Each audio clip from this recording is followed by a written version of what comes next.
அற்புதம் செய்பவரே, அதிசயம் செய்பவரே, எங்கள் இயேசுவே. இது கண்ணின் மணிகளை வாங்க, இயேசு கதையை கேளுங்க. இது கண்ணின் மணிகளை வாங்க, இயேசு கதையை கேளுங்க.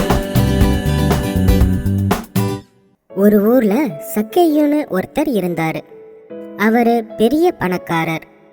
வரி வாங்குறவங்களுக்கு அவர்தான் தலைவர்.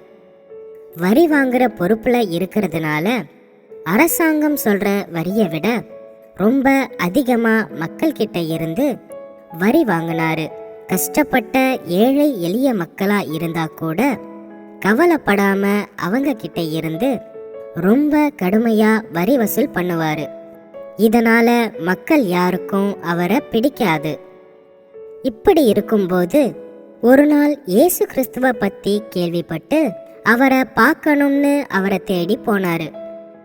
இயேசு கிறிஸ்து ஒரு கூட்டத்துக்கு நடுவுல இருந்து மக்களுக்கு இறையாட்சி குறித்து அறிவிச்சிட்டு இருந்தாரு. அந்த இடம் முழுசும் மக்கள் வெள்ளம் போல இருந்தாங்க. அந்த கூட்டத்துக்கு நடுவுல சக்கேயுவால இயேசுவை பார்க்க முடியல.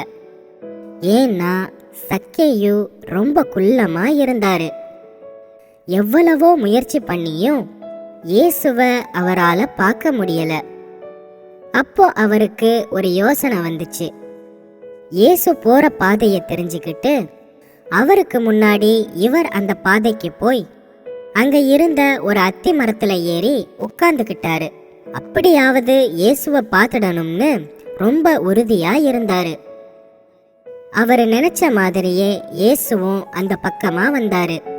சக்கேயு இருந்த அத்தி மரத்துக்கிட்ட வந்ததும் மேல பார்த்து, சக்கேயு, விரைவா இறங்கி வாங்க, இன்னைக்கு உங்க வீட்ல தான் நான் தங்கணும் அப்படின்னு சொன்னாரு.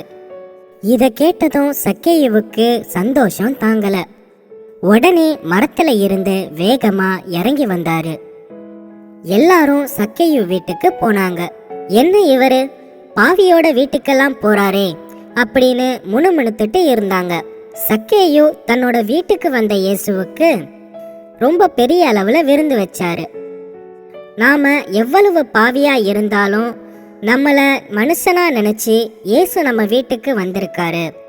இனிமேல் நாம தப்பு பண்ணக்கூடாது, பாவத்துல விழக்கூடாதுன்னு சக்கேயுவுக்கு தோணுச்சு.